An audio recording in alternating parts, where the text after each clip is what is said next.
So ഞങ്ങളിപ്പോൾ വാഗ ബോർഡറിൽ എത്തിയിരിക്കുകയാണ്. അപ്പോൾ നിങ്ങൾ കാണുന്ന സ്ഥലം പാകിസ്ഥാനാണ്. ഇവിടെ നിങ്ങളിത് കാണുന്ന ഈ ഒരു ഭാഗം എല്ലാം പാകിസ്ഥാന്റെ ഭാഗമാണ്. ചെക്ക് ചെയ്തിട്ടാണ് കയറ്റി വിടുള്ളൂ. പാകിസ്ഥാൻ മണ്ണിലേക്കൊന്ന് ചവിട്ടാൻ പോവാണ്. ക്രിമിനൽ റെക്കോർഡ്സ് ഉള്ളവർക്ക് ഇച്ചിരി പണിയായിരിക്കും കേട്ടോ.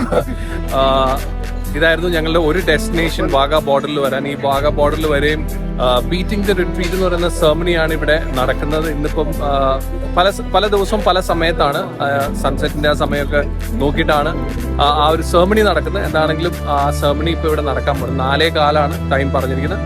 സോ നിങ്ങൾ ബാക്കിൽ കാണുന്നത് അവിടെ അതാണ് നമ്മുടെ ബോർഡർ ഗേറ്റ്. അവിടെ പാകിസ്ഥാന്റെ ഫ്ലാഗും കാര്യങ്ങളെല്ലാം കാണാം. ഇന്ത്യയുടെ ഗേറ്റ് ആണ്, ബോർഡർ ഗേറ്റ് ആണ്. അവിടെ പാകിസ്ഥാന്റെ ലാസ്റ്റ് പോയിന്റ് കാണാം. അല്ലെങ്കിൽ ഇവിടെയാണ് ആ ഒരു ബീറ്റിംഗ് ദ റിട്രീറ്റ് എന്ന് പറയുന്ന ആ സെർമണി നടക്കുന്ന സ്ഥലം. സോ ദിസ് ഇസ് ഇന്ത്യയുടെ ലാസ്റ്റ് പോയിന്റ്. ഇതാണ് ഇന്ത്യയുടെ ലാസ്റ്റ് പോയിന്റ്. ഇത് ഇടയ്ക്കുള്ള ആ ഒരു ഗേറ്റ്. അതിൻ്റെ അപ്പുറത്തേക്ക് പാകിസ്ഥാന്റെ ലാസ്റ്റ് പോയിന്റ് ആണത്. വളരെ സ്പിരിറ്റഡ് ആയിട്ടുള്ള ഒരു ക്രൗഡ് അല്ലെങ്കിൽ ഒരു പബ്ലിക്കാണ് ഇന്ത്യൻസിന്റെ സൈഡിൽ നിന്ന് ഇവിടെ ഉള്ളത്.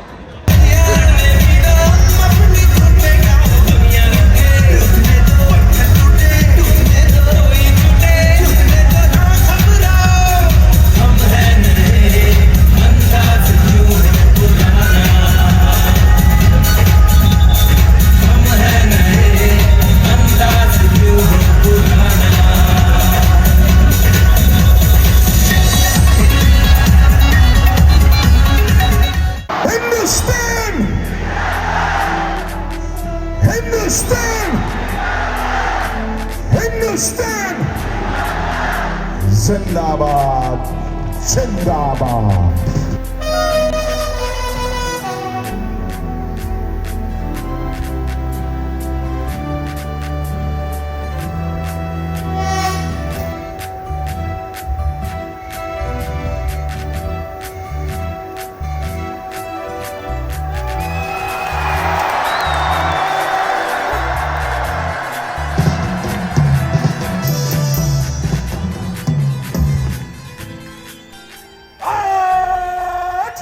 ഇവിടെയാണ്, ഇതാണ് ഇന്ത്യ പാകിസ്ഥാൻ ബോർഡറിന്റെ കല്ല് കിടക്കുന്നത്. പാകിസ്ഥാനീസിനെ കാണാം. ഇത് പാകിസ്ഥാനാണ്. ഇപ്പൊ നിങ്ങൾ കാണുന്ന സ്ഥലം പാകിസ്ഥാനാണ്. വാഗ ബോർഡറിന്റെ ആ ബോർഡർ ഏരിയ ആണിത്. ഇവിടെ നിങ്ങളിത് കാണുന്ന ഈ ഒരു ഭാഗം എല്ലാം പാകിസ്ഥാന്റെ ഭാഗമാണ്. കാരണം ഇവിടെ വെച്ചാണ് നമ്മുടെ ബോർഡർ തിരിയുന്നത്. സോ അവിടെ ഫെൻസിങ് ഉണ്ട്. നിങ്ങൾ കാണുന്ന ഭാഗം എല്ലാം പാകിസ്ഥാനാണ്. ഇതാണെങ്കിലും ഇതാണ് നമ്മുടെ ബോർഡർ തിരിക്കുന്ന ബോർഡർ സ്റ്റോൺ എന്നാണ് അതിനെ വിളിക്കുന്നതെന്ന് തോന്നുന്നു. അങ്ങനെ വാഗ ബോർഡറിലെ സെർമണി നമ്മൾ കണ്ടു. എനിക്ക് തോന്നുന്നത് നമ്മുടെ രാജ്യത്തിൻ്റെ സ്ട്രെങ്ത് കാണിക്കുന്ന ഒരു സെർമണിയാണ് ഈ വാഗ ബോർഡറിൽ നടക്കുന്നത്. അതുപോലെ തന്നെ നമ്മൾ കാണിക്കുന്ന പോലെ തന്നെ അല്ലെങ്കിൽ ആ സ്ട്രെങ്ത് പാകിസ്ഥാനിലും കാണിക്കുന്നുണ്ട്. സോ ഇത് ആളുകളുടെ ഒരു സ്പിരിറ്റ് എല്ലാം നമുക്ക് ഇവിടുന്ന് മനസ്സിലാവും. അത് മാത്രമല്ല ഒരു ഇറ്റ്സ് ഫൺ. നമ്മൾ ക്രിക്കറ്റൊക്കെ ഇന്ത്യ പാകിസ്ഥാൻ കളി കാണാൻ പോയിരിക്കുമ്പോൾ ഉണ്ടാകുന്നൊരു ഫീലാണ് നമുക്ക് അവിടെ ഇരിക്കുമ്പോൾ. It was so much of fun. എന്താണെങ്കിലും നമ്മൾ വാഗയിൽ നിന്ന് ഇറങ്ങാണ്. നമ്മൾ ഇന്ന് രാത്രി അമൃത്സറിൽ കിടക്കും.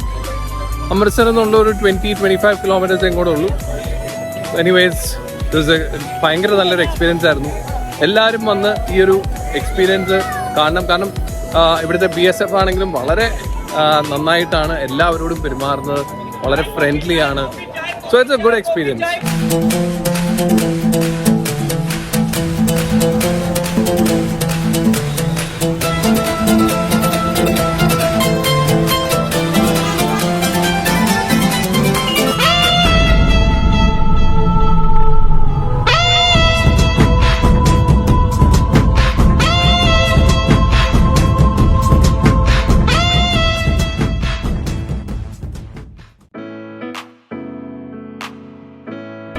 ഞങ്ങൾ രാത്രി അമൃത്സറിൽ ഗോൾഡൻ ടെമ്പിൾ കണ്ടു. Golden temple beautiful.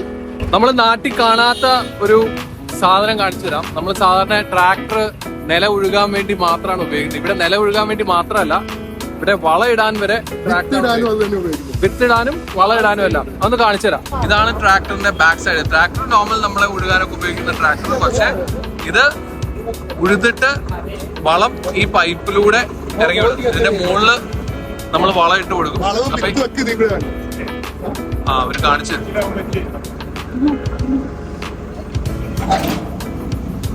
इसमें डालेगा വളവും ഇത് വിത്തിടുന്ന വിത്ത് ഉഴുതിട്ട് ഇതിനകത്ത് വിത്തിടും വളമിടും. എന്നിട്ട് ആ പൈപ്പിക്കടെ ഇത് നമ്മുടെ കൃഷി ചെയ്യുന്ന ഇടങ്ങളിലേക്ക് ഇടും. ഇതൊരു നമ്മുടെ നാട്ടിൽ കാണാത്തൊരു സാധനം. നമ്മുടെ നാട്ടിലെങ്ങനെ കാണും, കാരണം കൃഷിയില്ലാത്ത സ്ഥലമല്ലേ ഇപ്പൊ. ഇതാണെങ്കിലും കൊള്ളാം. ഏക്കർ കണക്കിന് സ്ഥലത്താണ് ഇവരെല്ലാവരും കൃഷി ചെയ്യുന്നത്. അതുകൊണ്ട് തന്നെ പാട്ടൊക്കെ വെച്ചിട്ടുണ്ടാവും. അത് സ്പീക്കറൊക്കെ വെച്ച് അടിപൊളിയായിട്ട് അവർ ഫുൾ എൻജോയ് ചെയ്തിട്ടാണ് കൃഷി ചെയ്യുന്നത്. അങ്ങനെ ഡേ 6ലേക്ക് ഞങ്ങൾ കടന്നിരിക്കുകയാണ്. ഡേ 6 എന്ന് പറയുമ്പോൾ ഞങ്ങളുടെ ഏറ്റവും എക്സൈറ്റിംഗ് ആയിട്ടുള്ളൊരു ഡേ ആണ്. കാരണം ഇത്രയും ദിവസം ഷിംല, അത് കഴിഞ്ഞിട്ട് അമൃത്സർ വന്നു. ഇന്നലെ രാത്രി ഞങ്ങൾ ഗോൾഡൻ ടെമ്പിളിൽ പോയി, എല്ലാം ചെയ്തു. അത് കഴിഞ്ഞ് ഇന്ന് ആണ് ഞങ്ങളുടെ മെയിൻ ഡെസ്റ്റിനേഷൻ.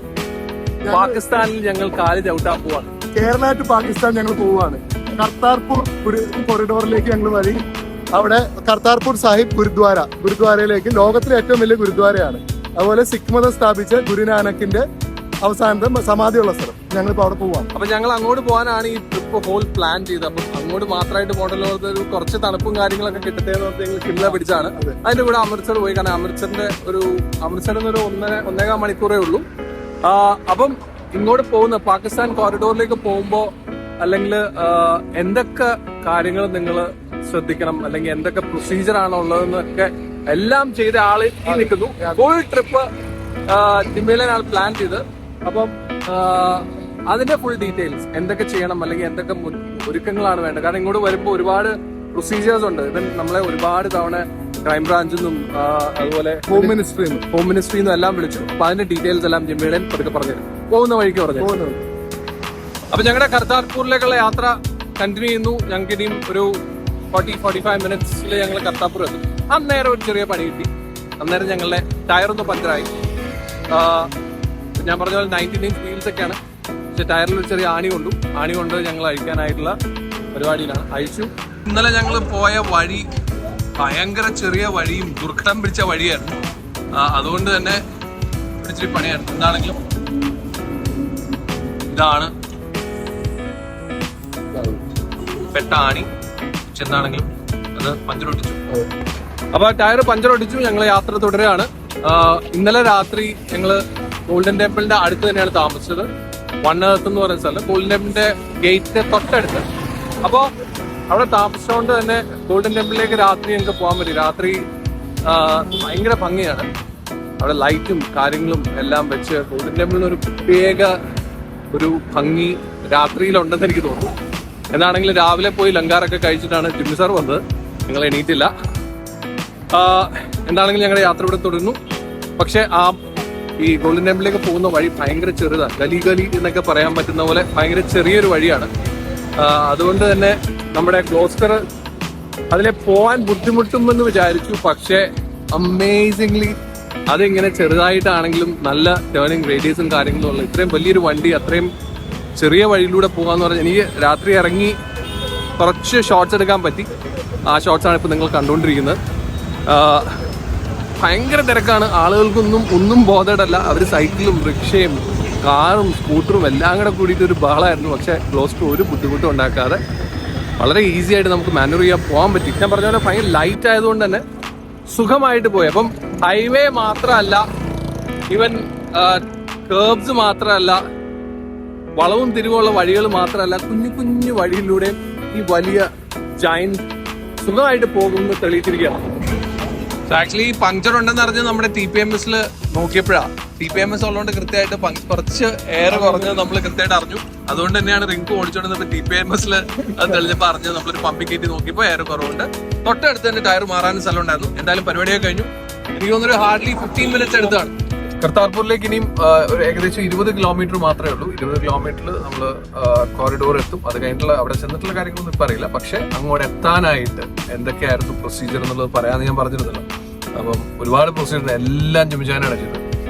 എന്തൊക്കെ ചെയ്തു? ആദ്യം തന്നെ മിനിസ്ട്രി ഓഫ് ഹോം അഫയേഴ്സിന്റെ നമ്മുടെ കർത്താർപൂർ നമ്മൾ ഗൂഗിൾ ചെയ്യുകയാണെങ്കിൽ തന്നെ കർത്താർപൂർ വിസിറ്റ് ഗൂഗിൾ ചെയ്യുകയാണെങ്കിൽ നമുക്ക് കിട്ടും. മിനിസ്ട്രി ഓഫ് ഹോം അഫയേഴ്സിന്റെ സൈറ്റിൽ കയറി നമ്മൾ ആദ്യം തന്നെ ഡേറ്റ് സെലക്ട് ചെയ്യുക. അപ്പം ചില ദിവസങ്ങളിൽ ഒരു ഡേറ്റ് ചിലപ്പോൾ ഉണ്ടാവില്ല. ഒരു ഫിക്സഡ് നമ്പർ ആൾക്കാരെ മാത്രമേ ഒരു ഈ ദിവസങ്ങളിൽ വിടുന്നുള്ളൂ. അന്ന് ഡേറ്റ് സെലക്ട് ചെയ്ത് കഴിഞ്ഞിട്ട് നമ്മൾ അവരുടെ ഒരു ആപ്ലിക്കേഷൻ ഫോം ഉണ്ട്. ആപ്ലിക്കേഷൻ ഫോം അത്ര കോംപ്ലിക്കേറ്റഡ് ഒന്നുമല്ല.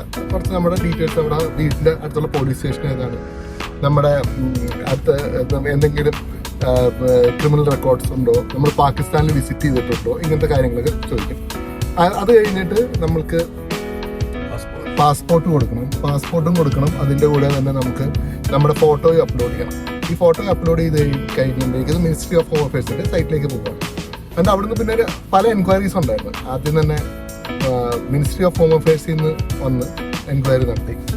പിന്നെ നമ്മുടെ ലോക്കൽ പോലീസ് എൻക്വയറി നടത്തി. ഇതെല്ലാം കഴിഞ്ഞിട്ട് അവസാനം നമുക്കൊരു SMS വന്ന് റിക്വസ്റ്റ് ഹാസ് ബീൻ അപ്രൂവ്ഡ്.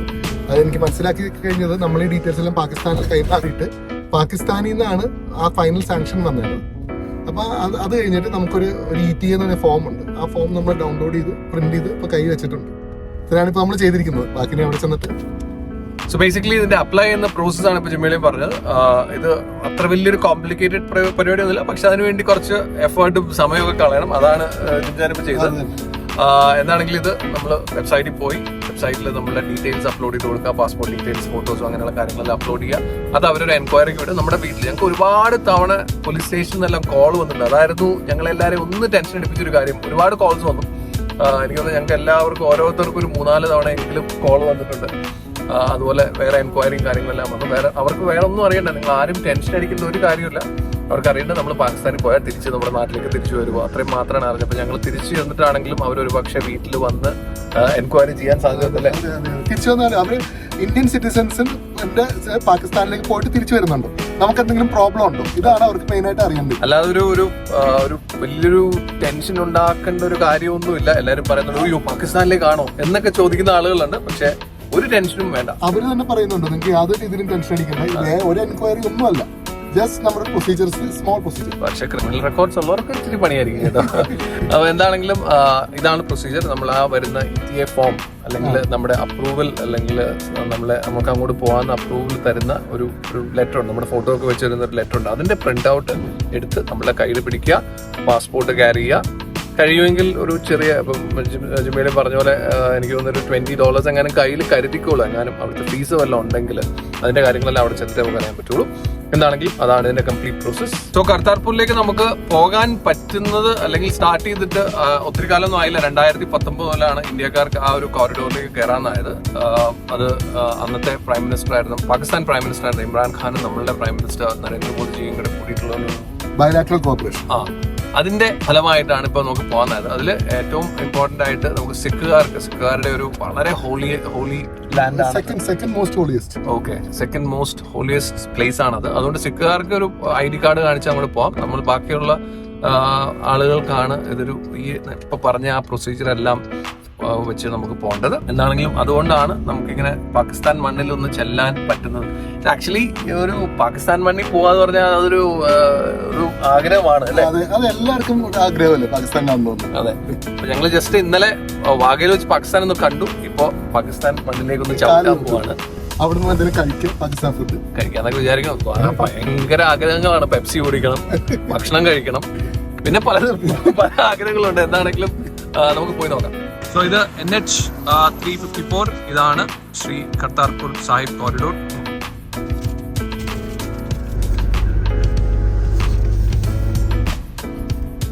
BSFന്റെ ഏരിയയിലേക്ക് കയറാണ്. കോറിഡോറിലേക്ക് പ്രവേശിക്കാൻ അല്ലല്ല ടെസ്റ്റ് ചെയ്താണ്. നമ്മള് ഏകദേശം കോറിഡോറിന്റെ ആ ഭാഗത്തെത്തി. അന്നേരം ഒരു BSF ഓഫീസർ പറഞ്ഞു വാക്സിനേഷൻ എടുത്തിട്ടുണ്ടോ എന്ന് ചോദിച്ചു. അതുപോലെ തന്നെ കോവിഡ് ടെസ്റ്റ് ചെയ്താലാണ് നമ്മൾ കയറ്റുള്ളൂ എന്ന് പറയുന്നുണ്ട്. അപ്പോൾ അതിൻ്റെ ഒരു കൺഫർമേഷൻ എടുത്തിട്ട് നമുക്ക് വേണ്ടി വന്നാൽ ചിലപ്പോൾ ഒന്ന് ടെസ്റ്റ് ചെയ്യേണ്ടി വരും കോവിഡ്. അപ്പോൾ ഞങ്ങൾ ഈ ഒരു കോറിഡോറിൻ്റെ ഇവിടെ വന്നു. ഇത് ഫസ്റ്റ് എൻട്രിയാണ്, ഫസ്റ്റ് ചെക്ക് പോസ്റ്റ് ആണ്. അപ്പം ഇവിടെ നമ്മളെ മുഴുവൻ ചെക്ക് ചെയ്തിട്ടാണ് കയറ്റി വിടുള്ളൂ. അപ്പോൾ ഒരു ഡോഗ് സ്ക്വാഡിലെ ഒരു കുട്ടപ്പനുണ്ട് ഇവിടെ, എല്ലാം ചെക്ക് ചെയ്യുന്നുണ്ട്. സോ ഇവിടെയാണ് നമ്മുടെ ആദ്യത്തെ ചെക്ക് പോസ്റ്റ്. അപ്പോൾ ഇവിടെയാണ് നമ്മുടെ ആദ്യത്തെ ചെക്ക് പോസ്റ്റ്. ഇവിടെ വെച്ച് നമ്മളെ ETA ഫോം, ആ ഒരു പെർമിഷൻ കിട്ടിയ ആ ഫോം, എല്ലാവരുടെയും ഫോട്ടോസും കാര്യങ്ങളും ആ ഫോം ചെക്ക് ചെയ്യും. അതിനോടൊപ്പം നമ്മുടെ കംപ്ലീറ്റ് വാഹനം അവർ ഡോഗ് സ്ക്വാഡിൽ ഒരു ഡോഗ് വെച്ചിട്ട് കംപ്ലീറ്റ് അത് ചെക്ക് ചെയ്യും. അതുപോലെ കാറിൻ്റെ അടിയിൽ എന്തെങ്കിലും ഉണ്ടോ കാര്യങ്ങളെല്ലാം ചെക്ക് ചെയ്യും. ദിസ് ദ ഫസ്റ്റ് പോയിന്റ്, നമുക്ക് കയറേണ്ട ഫസ്റ്റ് പോയിന്റാണിത്. സോ ഇവിടെ എല്ലാ ചെക്കിങ്ങും നമ്മുടെ എൻട്രിയും എല്ലാം ചെയ്തു കൊടുക്കണം. വണ്ടിയുടെ നമ്പർ, വണ്ടി ഏതാണ്, വണ്ടിയുടെ നമ്പർ, അങ്ങനെയുള്ള കാര്യങ്ങളെല്ലാം നമുക്ക് ഈ ഒരു ഫസ്റ്റ് എൻട്രി, ഫസ്റ്റ് ഗേറ്റിൽ വെച്ച് നമ്മൾ ചെയ്തു കൊടുക്കണം. ഇത് BSFിൻ്റെ അണ്ടറിലാണ് ഇപ്പോൾ ഈ ഒരു ചെക്ക് പോസ്റ്റ് വരുന്നത്. ഈ ഒരു ഭാഗം തൊട്ട് BSFിൻ്റെ കൺട്രോളിലായിരിക്കും. ഫസ്റ്റ് ലൈൻ ഓഫ് ഡിഫൻസ് എന്ന് പറയുന്നത് തന്നെ BSF ആണ്. സോ BSFിൻ്റെ കൺട്രോളിലായിരിക്കും ഈ ഒരു പോയിന്റോട് നമ്മൾ മുന്നോട്ട് പോകേണ്ടതെല്ലാം.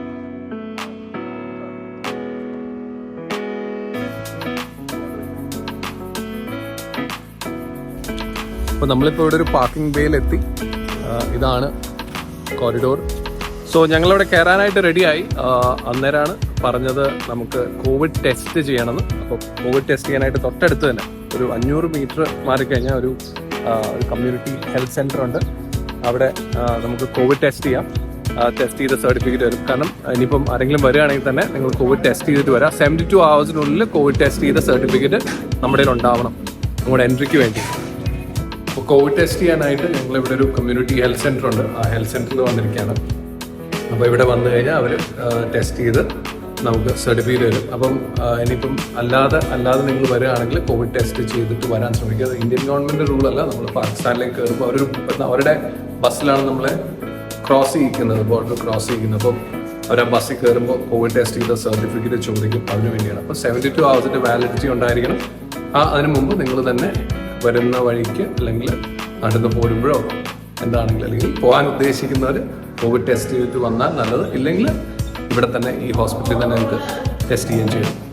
അപ്പോൾ ഞങ്ങളിവിടം വരെ വന്നിട്ട് തിരിച്ചു പോയതാണ്. കാരണം ഇവിടെ ഞങ്ങൾ കയറിയപ്പോൾ തന്നെ ഒരു ഓഫീസർ പറഞ്ഞിരുന്നു നിങ്ങളുടെ കോവിഡ് ടെസ്റ്റ് ചെയ്തിട്ടുണ്ടോ എന്ന് ചോദിച്ചിരുന്നു.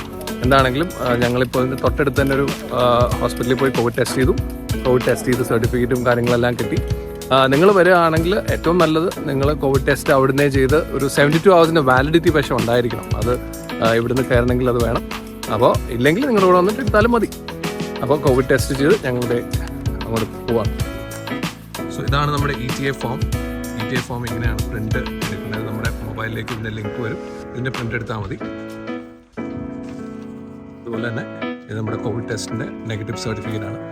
സോ ഈ രണ്ട് കാര്യം കിട്ടിക്കഴിഞ്ഞാൽ നമുക്ക് ഇതാണ് കോറിഡോർ. ഇത് ഇന്ത്യ ഗവൺമെൻറ് സ്പേസ് ആണ്, അല്ലെങ്കിൽ നമ്മുടെ സ്പേസ് ആണ്. നമ്മൾ അതിനകത്ത് ഇതിന് ഇത്രയും ടെർമിനലായിട്ട് തന്നെ നിൽക്കുകയാണ്. വളരെ നമ്മുടെ സാധാരണ എയർപോർട്ടൊക്കെ ചെയ്യുന്ന പോലെ തന്നെ ഒരു പ്രോപ്പർ ടെർമിനൽ എന്നുള്ള രീതിയിൽ തന്നെയാണ് അത് നിൽക്കുന്നത്.